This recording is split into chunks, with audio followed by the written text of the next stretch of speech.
And welcome back to your noon news. Well, the Montana Stockgrowers Association's annual convention is now in full swing here in Billings, and with us on today's program is the MSGA's president from Dillon, Montana, Bryan Mussard. And Bryan, for as long as I can remember, one of the main priorities for the Montana Stockgrowers Association has been helping its members and non-members fight off burdensome regulations that impact your livelihood.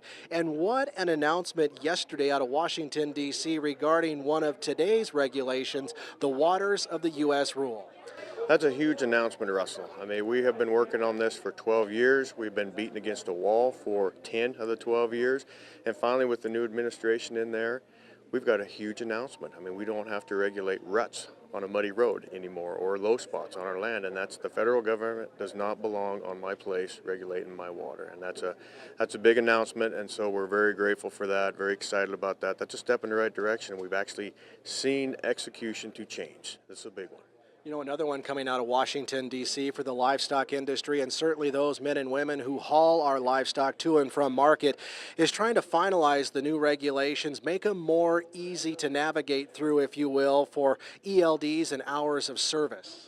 Yeah, it's similar to WOTUS. I mean, not quite as big, but with the new ELD, the proposal they put out a couple of years ago, I mean, that just basically creates government livestock stations. And between Montana, Nebraska, Texas, wherever they're going, it doesn't work. And so I said last year at the convention I was 90% sure we were going to get it fixed. I'll say today I'm 99% sure it's going to get fixed, and I'll also say I'm 100% sure it's going to take another year.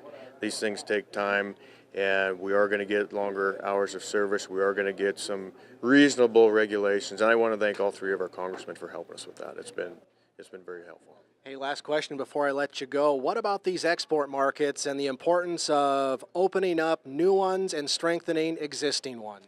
Well, that's a sleeper right now. We are opening export markets. I just met with Ambassador Craig Dowd in D.C., and he just sealed an $80 million beef deal with the tiny country of Morocco. Didn't even make the AP press. They're so worried about other stuff. They're working on a Vietnam export deal right now. He's pretty confident we're going to get the tariffs reduced in Japan, which is our #1 market. Very confident that China's going to come around and we're going to see some movement there in this 90-day deal. I know there's a lot of talk in the media. There's a lot of fear out there. These tariffs are taking us down. They're not. We're standing up to these other countries and saying, let's play ball together. Let's use the same rules and get on with it and be partners instead of adversaries. And that's happening. So believe in the system, believe in the progress we're making right now, because it is unprecedented.